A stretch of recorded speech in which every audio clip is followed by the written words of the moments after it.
আসসালামু আলাইকুম রহমতুল্লাহি বারাকাতুহু। আলহামদুলিল্লাহি রব্বিল আলামিন। শুরু হচ্ছে দর্শে দোয়া পর্ব নম্বর 37। আজকে আমরা এমন একটি দোয়া করব যেই দোয়ার মাধ্যমে আমরা আমাদের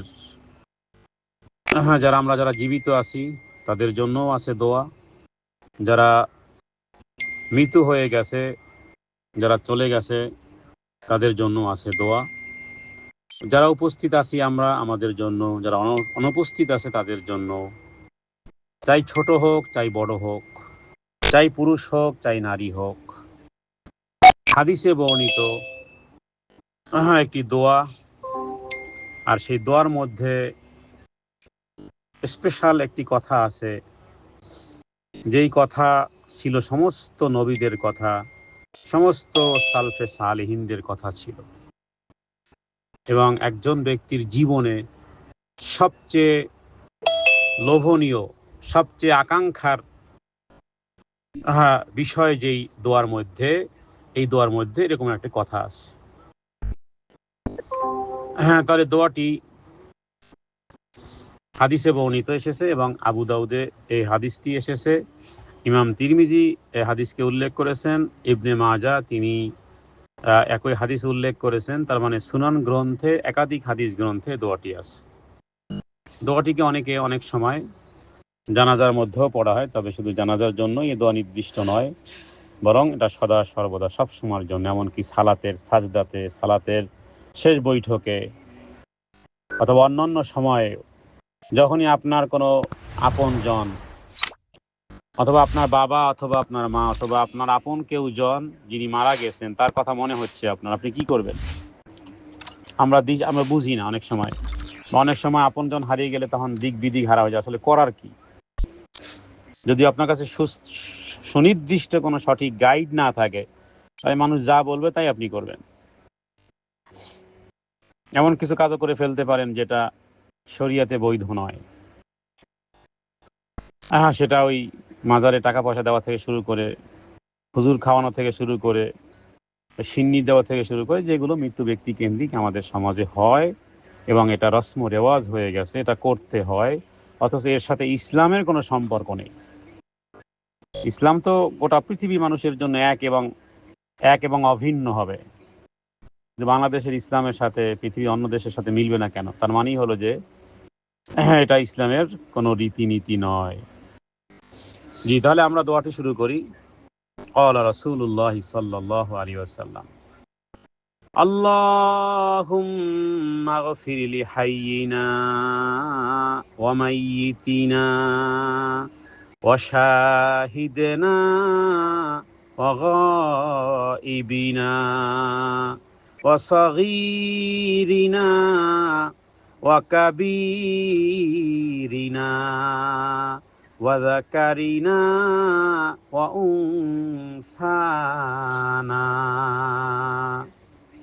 আল্লাহুম্মা মান আহইয়াইতাহু মিন্না ফাহইহি আলাল ইসলাম ওয়া মান তাওয়াফফাইতাহু মিন্না ফাতাওয়াফফাহু আলাল ঈমান।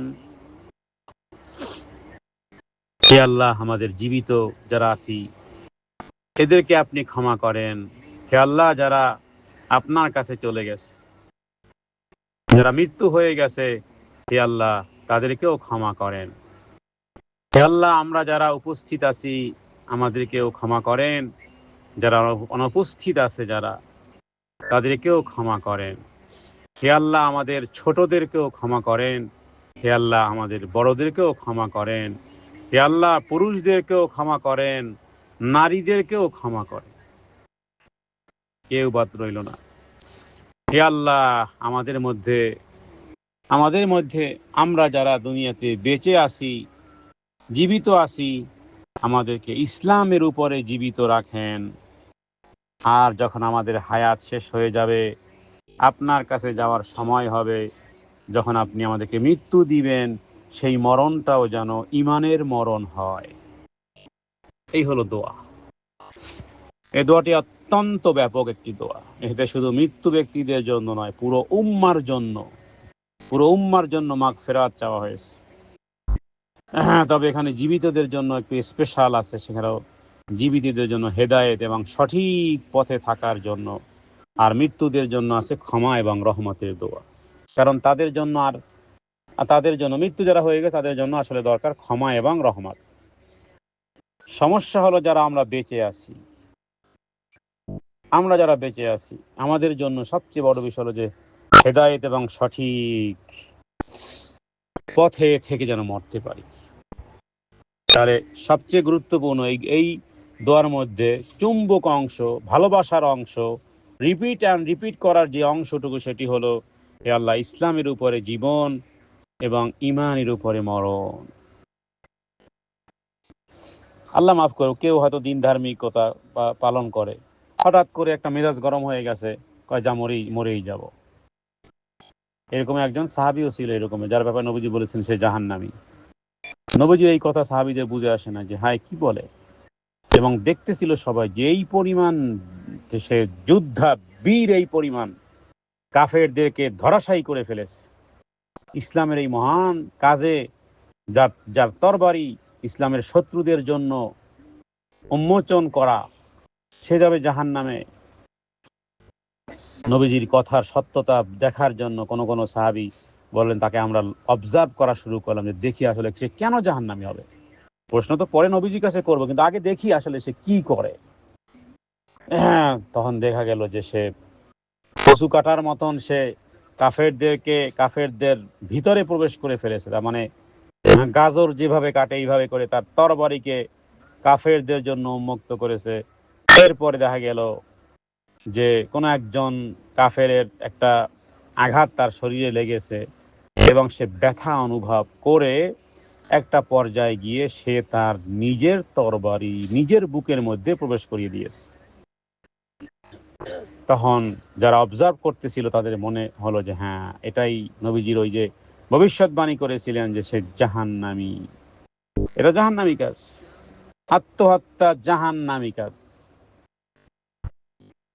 আপনি মনে করতেছেন এটা শান্তি, এটা প্রশান্তি, হ্যাঁ মরণের একেবারে আর ঝামেলা আর সহ্য হয় না, জাহান্নামের কাজ। ওই কাজ সে জাহান্নামী করে থাকে। এই জন্য জীবনের কোনটা মেইন জরুরি সেটাই তো বুঝি না, সেটার জন্য জ্ঞান দরকার।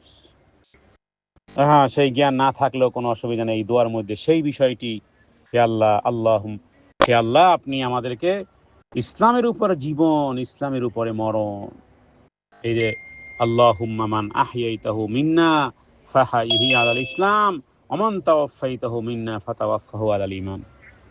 আমি মনে করি 24 ক্যারেটের স্বর্ণ দিয়ে বাধাই করে রাখার মতন চোখের সামনে, বলে এত দামি কথাকে এই জন্য দামি ম্যাটেরিয়াল দিয়ে লিখে রেখেছি।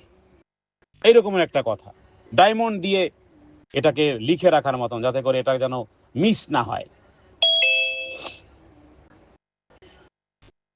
তো এখানে ইসলামের উপর জীবন, ইসলামের উপরে মরণ।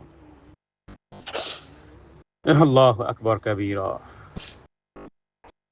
তাহলে এখানে আল্লাহুম্মা গফিরলি হাইয়িনা এখানে আমরা শুধু মৃত্যু ব্যক্তির জন্য না, বরং জীবিত, মৃত, উপস্থিত, অনুপস্থিত, ছোট বড়, পুরুষ নারী, সমস্ত মুসলিমকে আমরা ইনক্লুডিং করেছি এই দোয়ার মধ্যে। এর চেয়ে আর বড় দোয়া, লঙ্গার দোয়া আর স্ট্রং, পাওয়ারফুল, সুপার হাইপারসনিক গতিতে এমনি হয়ে গেছে যখন সবাইকে সামিল করে ফেলেছি। মানে একজন মুমিন সবসময় নিজের সাথে পুরো উম্মার জন্য দোয়া করে। এটা মুমিনের চরিত্রে একটা ভূষণ, সৌন্দর্য, যে একজন মুমিন নিজের সাথে পুরো উম্মার জন্য দোয়া করে। হ্যাঁ, এরপরে যার জীবন থাকবে সে যেন ইসলামের উপর থাকে, যার মৃত্যু হবে সে যেন ইমানের উপরে মারা যায়। আমরা ইমানের সাথে মৃত্যুবরণ করতে পারবো কিনা কেউ কোনো গ্যারান্টি দিতে পারবে? কোনো আলেম, কোনো ব্যক্তি কি বলতে পারবে যে না আমি ইমানের উপরে মরবই? বলা যায় না।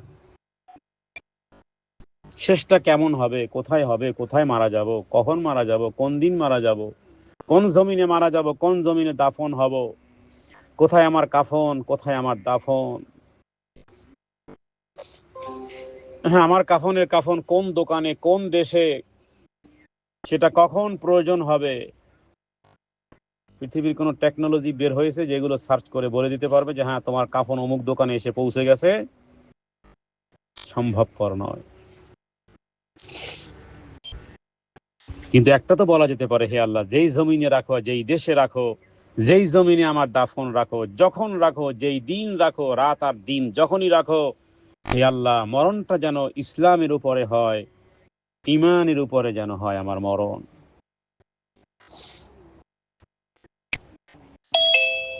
হ্যাঁ, তাহলে এই দোয়া আমাদেরকে মনে করিয়ে দেয় মৃত্যু আমাদের জন্য শিক্ষা, গাফেল হওয়া নয়, বরং আরো বেশি আল্লাহর পথে ফিরে আসা। এই দোয়া মনে করিয়ে দেয় আমরাও একদিন মৃত্যুদের তালিকায় চলে আসব, একদিন আমাদের আমাদের নামও ঘোষণা হবে। হ্যাঁ, আমাদেরকেও লাশ বলবে, আমাদেরকেও ঘর থেকে বের করা হবে, আমাদেরও জানাজা হবে। হ্যাঁ, আজ আমরা মানুষের জানাজা পড়ি, কাল আমাদের জানাজা মানুষ পড়বে। কার কখন জানাজা কখন হবে কে জানে, কে বলতে পারে? তো সেটা জানার বিষয়ও নয়, বরং সবচেয়ে বড় বিষয় হলো যে ইসলামের উপরে জীবন, ইমানের উপরে মরণ। ইসলামের উপরে জীবন, ইমানের উপরে ইমানের উপরে মরণ। হ্যাঁ, তাহলে প্রথমত সমস্ত মুমিনদেরকে আমাদের সামিল করে ফেললাম। আপনি প্রত্যেক মৃত্যু আপনার পরিবারে বা আপনার গোষ্ঠীতে, আপনার জ্ঞাতি গোষ্ঠীতে মনে করুন 30-40 জন মানুষ মারা গেছে। হতে পারে দাদা দাদি, নানা নানি, শ্বশুর শাশুড়ি, মা বাবা, ভাই বোন, চাচা মামা, খালা ফুফু ইত্যাদি, আংটি, কত মানুষের নাম নেবেন আপনি? কিন্তু এই দোয়ার মধ্যে এরা তো এসে গেছে সমস্ত মৃত্যু মানুষ এসে গেছে। তাহলে একজন মুমিন, হ্যাঁ, তিনি যখন দোয়া করেন, তাহলে একজন মুমিন সবসময় নিজের সাথে পুরো উম্মার জন্য দোয়া করে এবং প্রত্যেকেই পেয়ে যাবে। দোয়া দোয়াকে বিগেস্ট করলে কিছুই অসুবিধা হয় না। একটা মোমবাতি থেকে যদি 1 কোটি মোমবাতি জ্বালান, প্রথম মোমবাতির আলো একটুও কমে নাই, কমবেও না। অথচ একটা মোমবাতি থেকে আপনি 1 কোটি মোমবাতি জ্বালিয়েছেন, প্রত্যেকটা মোমবাতি সমান গতিতে জ্বলতেছে। দোয়ার একটা উদাহরণ দিলাম, এটা যে আপনি স্পেসিফিক ভাবে আপনি মনে করেন আপনার বাবা মার জন্য দোয়া, ওটাকে একটু বিগেস্ট করেন, দেন তাহলে একটুও কমবে না, আপনার বাবা মার ভাগে দোয়া কম পড়বে না। যেভাবে করে আমরা জানি যে কাউকে আপনি যদি ইফতারি করান, আপনার সওয়াব ডিরেক্টেড হয়নি, এবং যিনি আপনার ইফতারি খেয়েছেন তার সওয়াবও ডিরেক্টেড হয় না, কিন্তু আল্লাহ পরিপূর্ণ একটা সিয়াম রাখার যে ফজিলত আপনাকে আল্লাহ দান করে দিয়েছেন, কারণ আপনি একটা খেজুর দিয়েছেন, একটু পানি দিয়েছেন। এটা ইসলামের বিউটি। তাহলে একজন সত্যিকারের মুমিন শুধু নিজের জন্য জান্নাত চায় না, সে চায় তার ভাই, তার বোন, তার মা, তার বাবা, তার শ্বশুর, তার শাশুড়ি, তার আত্মীয় স্বজন, পাড়া প্রতিবেশী, দিনী ভাই বোন সবাই জান্নাতে যাক। যখন এই রকমের দোয়া করবেন, গোটা ফেরেশতারা আপনার জন্য একই দোয়া করবে। নবীজি বলেছেন, কোন মুসলিম যখন তার ভাইয়ের জন্য দোয়া করে গোপনে, ফেরেশতারা বলে আমিন ওয়ালাকা মিসলুক, সহিহ মুসলিমের হাদিস। ফেরেশতারা বলে আমিন আমিন আমিন আমিন। ফেরেশতারা বলে ওয়ালাকা মিসলুক, আরে তো তোমার জন্য অনুরূপ, তোমার জন্য অনুরূপ। এগুলো হলো অটোমেশন। মৃত্যুর হওয়ার পরে আপনার চলতে থাকবে এভাবে করে, কিন্তু চালু তো করতে হবে আপনাকে দুনিয়া থেকে। দোয়াগুলো তো দুনিয়া থেকে শুরু করতে হবে। তাহলে ভাবেন, আপনি অন্যের জন্য দোয়া করতেছেন, কিন্তু আসলে কি করতেছেন? অন্যকে দোয়া দোয়া দিচ্ছেন, আসলে তো নিজের জন্য দোয়া করতেছেন। এজন্য আমি বলি যে বিবাহের সময় বান্ধবীর হাতে মেহেদি পরানো হবে, ওই বান্ধবীর হাত মেহেদি পরানো হবে এই উদ্দেশ্যে অন্য বান্ধবীরা মেহেদি বাটতেছে, আর মূল বান্ধবী যার বিবাহ হবে তার হাত লাল করার আগে যে পাটা পাটা পুতা পিষতেছে, যে ওর হাত লাল হয়ে গেছে, কারণ সে অন্যের হাতকে রঙিন করবে, অন্যের হাতকে রঙিন করবে, পাটা পুতো দিয়ে মেহেদি বাটতেছে, যে বাটতেছে ওর হাতই আগে লাল হয়ে গেছে। মুমিন গোটা মুমিন একটা শরীরের মতন, একটা অঙ্গে ব্যথা হলে যেমন পুরো শরীর কষ্ট পায়, পৃথিবীর যে যেখানে মারা গেছে সেই পরিবারের দুঃখের সাথে আমার দুঃখ, তার সুখের সাথে আমার সুখ। তার পরিবারে যিনি গেছেন, তার পরিবারে কেউ দোয়া না করলেও আমি দোয়া করি, কারণ আমি তাকে দ্বীনের জন্য ভালোবাসি। কখনো কখনো কি হয়, সন্তান যদি দিন ধার্মিক না হয়, নিজের মা বাবার জন্যই দোয়া করে না, কিন্তু আর একজন দোয়া করতেছে কেন? এই কারণে যে সে দ্বীনের ভ্রাতৃত্বের বন্ধনে সে দোয়া করতেছে। অপরিচিত ব্যথা অনুভব করে, দোয়া করে, তাদের জন্য কান্নাকাটি করে, আল্লাহর কাছে ক্ষমা চায়, কবরস্থানের পাশ দিয়ে গেলে সবার জন্য দোয়া করে, অথচ সে তার কিছু না, রক্তের রিলেটিভও না, কিছুই না, কিন্তু দ্বীনের ভ্রাতৃত্ব আমাদেরকে একত্রিত করে দিয়েছে। হতে পারে তার নিজের সন্তানই তার জন্য দোয়া করে না। ওই দিন না থাকলে যা হয়। সুতরাং এখানে এই দোয়ার মধ্যে হৃদয় ছোঁয়া কিছু কথা আছে। আপনি যদি নিজের জন্য দোয়া করতেছেন, তার সাথে পুরো উম্মার জন্য দোয়া করতেছেন, এটা আপনার মহান হৃদয়ের পরিচয়। কারণ আপনি শুধু একজন মানুষ না, আপনি উম্মার অংশ হিসেবে চিন্তা করেছেন। তাহলে শক্তিশালী এক দোয়া। হ্যাঁ, তো এখানে সবচেয়ে শেষ আলোচনা সেটা হলো যে এখানে একটা চমৎকার কথা আছে, সেটা হলো যে ইসলামের উপরে জীবন, ইমানের উপরে মরণ, এটাই একজন মুমিনের সবচেয়ে বড় চাওয়া। ইসলামের উপরে জীবন মানে কি? শুধু নাম মুসলিম হলেই হয়? জীবনটা হতে হয় ইসলামের রঙে রাঙানো। সালাত, সিয়াম, হালাল হারাম, মানুষকে কষ্ট না দেওয়া, গোপনে প্রকাশ্যে আল্লাহকে ভয়। অনেক মানুষ মুসলিম হয় কিন্তু সবাই ইসলামের উপরে জীবন কাটাতে পারে না। অনেকের লাইফ লিড দেখলে মনে হবে না সে মুসলিম। হয়তোবা সপ্তাহের একদিন বোঝা যায় সে মুসলিম, অথবা বছরে একদিন বোঝা যায় মুসলিম, ঈদের সালাতে গেছে মুসলিম হিসেবে বোঝা যায়। কিন্তু দৈনন্দিন তার 24 আওয়ার্স লাইফের প্র্যাকটিক্যাল লাইফ তার ইসলামের উপরে নয়, সুন্নাতের উপরে নয়, হালালের উপরে নয়, আদেশের উপরে নয়, আনুগত্যের উপরে নয়। তাহলে সবাই আমরা মুসলিম দাবি করতে পারি, বাট আমাদের সবার লাইফ কিন্তু লাইফ স্টাইল ইসলামের উপরে নয়। তাহলে এটা তো একটা ভায়োলেশন। দ্বিতীয় হলো, মৃত্যু হলো শেষ পরীক্ষা। ইমানের উপরে মৃত্যু কেন গুরুত্বপূর্ণ? এটার কারণ কি? What is the reason? এটা হলো শেষ পরীক্ষা, শেষ এক্সাম, দুনিয়ার জীবনের শেষ এক্সাম। এখান থেকে আর রিটার্নের কোনো ওয়ে নেই। শিরিক করলেও তওবা করা যায় যে আল্লাহ আমি শিরিক কাজ করে ফেলেছি, আত্মহত্যা করার পরে এই ভুলের কারণ ওখানে তো হ্যাঙ্গিং হয়ে গেছে, ওখানে বাস, এরপরে আর তওবা করার সুযোগই তো নাই যে আল্লাহ আমি আত্মহত্যা করেছি, মহাপাপ করেছি, আল্লাহ আপনি আমাকে মাফ করে দেন। রিটার্নের তো সুযোগ নেই আর। যদি থাকতো তাহলে অন্ততপক্ষে এই তওবাটা তার আগে করতো যে আমি তার জঘন্যতম কাজ করেছি। রাসূলুল্লাহ সাল্লাল্লাহু আলাইহি সাল্লাম বলেছেন, মানুষ যেভাবে জীবন কাটায় সেভাবেই তার মৃত্যু হয়। ভয়টা তো এখানেই, ভয় তো এখানেই। হাই, আমার লাইফ স্টাইল কেমন, আমার লাইফ স্টাইলটা কেমন, ওই অবস্থায় কি না জানি মৃত্যু হয়ে যায়। কোনো সালাফরা তো অজুরত থাকতেন যে না জানি মৃত্যু হয়ে যায়, অন্তত পক্ষে অজু অবস্থা তো মারা যায়। এই জন্য রাতের বেলা যারা অজু করে ঘুমায়, আল্লাহ মাফ করুক, সে যদি ওই রাতে মারা যায়, রাতে যদি কোনো ব্যক্তি অজু করে ঘুমায়, তাহলে ফেরেশতারা দোয়া করতে থাকে, তাহলে সে যেন পবিত্র অবস্থাতে ফেরেশতাদের দোয়া নিয়ে মারা গেছে, যদি ওই রাতে সে মারা যায়। বাস্তবতা অনেক জিনিস। কত মানুষ নামাজ পড়তো ছেড়ে দিয়েছে, কত মানুষ ভালো ছিল, বিবাহের পরে বদলে গেছে, ওই চাকরি পরে বদলে গেছে, ওই দেশে যাওয়ার পরে বদলে গেছে, স্টাইল পরিবর্তন হয়ে গেছে, এখন স্ট্যাটাস চেঞ্জ হয়ে গেছে। কেউ গরিব অবস্থায় একরকমের ছিল, এখন একটু টাকা পয়সার মুখ দেখেছে, বাস এখন চেঞ্জ হয়ে গেছে, স্ট্যাটাস চেঞ্জ হয়ে গেছে। এই যে মানুষের স্ট্যাটাস যে চেঞ্জ হয়ে যায়, বিবাহের আগে দেখা গেছে, আল্লাহ মাফ করুক, অনেকে বা কি বলে এতটাই মানে বিবাহের পরে স্বামী হিসেবে বা স্ত্রী হিসেবে, অথবা বিবাহের পূর্বের মানুষের চরিত্র কি দেখায়, একজন নারী আর পুরুষের মধ্যে আল্লাহ মাফ করুক হারাম রিলেশন হলে একে অপরের প্রতি পাগল করা, মনে করে যে বিবাহ করলে ওরেই করব, এরপরে হয় বিবাহ 2-4 বছর পরে শেষ, একজন আরেকজন জানি দুশ্মন। এটা একটা উদাহরণ দিলাম, মনে আসলো তাই। এটা শুধু এটার ক্ষেত্রেই না, মানুষের স্ট্যাটাস চেঞ্জ হয়, পরিবর্তন হয়ে যায়। একটা সময় বহু ধার্মিকতা ছিল, ওই যে একজন বোন বললো যে সন্তান খুবই নামাজ কালাম পড়তো, একটা সময়ের পরে এখন নামাজে কথাও শুনতে পারে না। কত মানুষ একটা স্ট্যাটাসে ছিল ভালো, একটা পরে পরিবর্তন হয়ে গেছে, বদলে গেছে। আবার কত গুনাহগার মানুষ শেষ বয়সে হিদায়াত পেয়েছে। সুতরাং কেউ নিরাপদ নয়, আবার আমরা কেউ নিরাশও নয়, নিরাপদও নয় তবে নিরাশও নয়। আজ আমরা বেঁচে আছি, কাল হয়তো বা আমাদের জানাজা হবে, তখন মানুষ বলবে লোকটা ভালো ছিল বা আফসুস।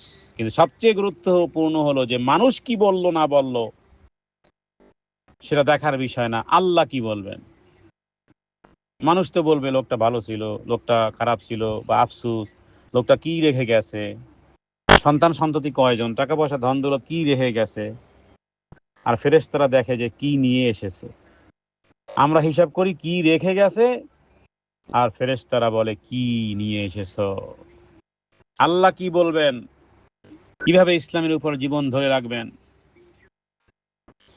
সুতরাং ছোট গুনাহকে ছোট মনে না করা, ন্যাকামল লুকিয়ে করা, দোয়া করতে কখনো না ছাড়া, জিকির আজগার তাসবিহ তাহলিল সদা সর্বদা জারি রাখা। দুনিয়ার সফল হওয়া বড় কিছু না। পৃথিবীতে বহু ব্যক্তিবর্গের নাম আছে, বর্তমান সময় আপনি গুগলে সার্চ দিয়ে দেখেন পৃথিবীর ধনী শ্রেণী কারা, একটাও মুসলিম না। তো তাদের লাইফ স্টাইল, তাদের, তার মানে তারা দুনিয়ার দৃষ্টিতে সফল, আপনার দৃষ্টিতে হয়তো বা সফল। কারণকেই তো মানুষ সফল মনে করেছিল। কোরআন কারিমে সূরা কাসাসের মধ্যে আল্লাহ ঘটনা উল্লেখ করেছেন, যখন বের হতো সাজসজ্জায় মানুষ বলতো আহ যদি আমার ওই রকমের টাকা পয়সা থাকতো। এরপর যখন ধ্বংস হলো, এরপরে জ্ঞান হলো। সুতরাং পৃথিবীতে আল্লাহ মাফ করে যে সমস্ত নন মুসলিম আছে, ওই বিল গেটস বলেন, অ্যালন মাস্ক বলেন, পৃথিবীর বড় বড় ধনী, আল্লাহ মাফ করুক, এরা যদি নন মুসলিম হিসেবে মারা যায় তাহলে জাহান্নাম। আর সেটা যদি আপনি দেখতে পান, আপনি বলবেন তওবা তওবা, কি অবস্থা। এর চেয়ে তো আমি কুড়ে ঘরে থেকে ওই যে আসমানের ছাদ দেখেছি, আমার ঘর থেকে আসমানের তারকা দেখেছি, আমার জন্য কুড়ে ঘরটাই বেস্ট, কারণ আমার মধ্যে একটু ইমান ছিল। সুতরাং ইমানের উপরে বেঁচে থাকা, ইসলামের উপরে বেঁচে থাকা মানে শুধু মুসলিম পরিবারে জন্ম নেওয়া নয়। অনেকের নাম মাশাআল্লাহ শরীফুল্লাহ, আব্দুল্লাহ, আব্দুল খালেক, হ্যাঁ, নামে হবে নাকি কাজে লাগবে। নাম আতর আলী, কিন্তু শরীরে দুর্গন্ধে ধারে কাছে যাওয়া যায় না। তো আতর আলী নাম থেকে লাভ কি? নাম লাল মিয়া, আসলে পুরোটাই কালা। সুতরাং মুসলিম পরিবারে জন্মগ্রহণ করা নয়, আল্লাহর আদেশ অনুযায়ী জীবন যাপন করা, একা থাকলে গুনাহ থেকে বাঁচা, কষ্ট থাকলেও সালাত না ছাড়া, সুযোগ পেলেও হারাম না খাওয়া, হারাম না নেওয়া, মানুষের সাথে উত্তম আচরণ করা। এটা একদিনের কাজ না, এটা প্রত্যেক দিনের লড়াই। Every day should be fighting in your life. তো ইমানের উপরে মৃত্যু পাওয়া এটা বড় সফলতা। কেউ ধনী হয়ে মরলো, কেউ গরিব হয়ে মরলো, ডাজন্ট ম্যাটার। কেউ বিখ্যাত হয়ে মরলো, কেউ ভাইরাল হয়ে মরলো, কেউ অজানা হয়ে মরলো, ডাজন্ট ম্যাটার। কবরের ভিতরে একটাই প্রশ্ন, ইমান ছিল কি, ইমান ছিল কিনা। যদি আজই দিন শেষ হয় তাহলে আজই শেষ নিঃশ্বাস, আজকের যদি শেষ দিন হয় তাহলে আজই শেষ নিঃশ্বাস। তখন কি আমরা বলতে পারবো? এই জন্য হৃদয় ছোঁয়া নসিহাত, হার্ট টাচিং অ্যাডভাইস হলো, দুনিয়া আমাদের ব্যস্ত রাখে কিন্তু মৃত্যু আমাদের থামিয়ে দেয়। সুতরাং একদিন ভালো হবে, এই চিন্তা শয়তানের ফাঁদ, ওই চিন্তাটাই শয়তানের ফাঁদ। আপনি কি রেখে যাচ্ছেন সেটা বড় নয় বোন, আপনি কি নিয়ে যাচ্ছেন সেটাই বড়। সুতরাং ইসলামের উপরে জীবন আর ইমানের উপরে মৃত্যু একজন মুমিনের সবচেয়ে বড় সাকসেস হওয়ার গল্প, বড় সাফল্য। আল্লাহ তাআলা আমাদেরকে এই কথাগুলো বুঝে সে অনুযায়ী আমল করার তৌফিক দান করুক। মানে আমরা কি রেখে যাচ্ছি সেটা বড় নয়, হ্যাঁ, আপনি কিভাবে যাচ্ছেন সেটাই বড়। কত টাকা পয়সা ব্যাংক ব্যালেন্স ছিল সেটা তো বড় বিষয় নয়। কাফনে তো পকেট নেই, কারণ কাফনে টাকা পয়সা নিয়ে যাওয়া যায় না, নিলেও কোনো লাভ হয় না। দুনিয়াতে অনেক মানুষ অনেক কিছু রেখে যায়, টাকা রেখে যায়, বাড়ি রেখে যায়, নাম খ্যাতি যশ বিখ্যাত প্রখ্যাত ইত্যাদি। কিন্তু দুঃখের বিষয় হলো মৃত্যুর পর কোনোটাই এটার সাথে যায় না। কি নিয়ে যাচ্ছেন? ইমান আছে, সালাত আছে তো, সিয়াম আছে তো, ভালো সদাচরণ আছে তো, নেকামল আছে তো, আল্লাহর সন্তুষ্টি আছে তো, বিনয় নম্রতা আছে তো। এগুলো কবরের সাথী। কত ধনী মানুষ খালি হাতে চলে গেছে, কত সাধারণ মানুষ ভরা হৃদয় নিয়ে চলে গেছে। মানুষ হয়তো বলেছে ও অনেক কিছু রেখে গেছে, কিন্তু ফেরেশতারা বলতেছে সে কি নিয়ে এসেছে। সুতরাং ভাবুন একটু, জানাজার সালাত শেষ, সবাই চলে যাচ্ছে, আপনি একা। Now you are alone, only alone.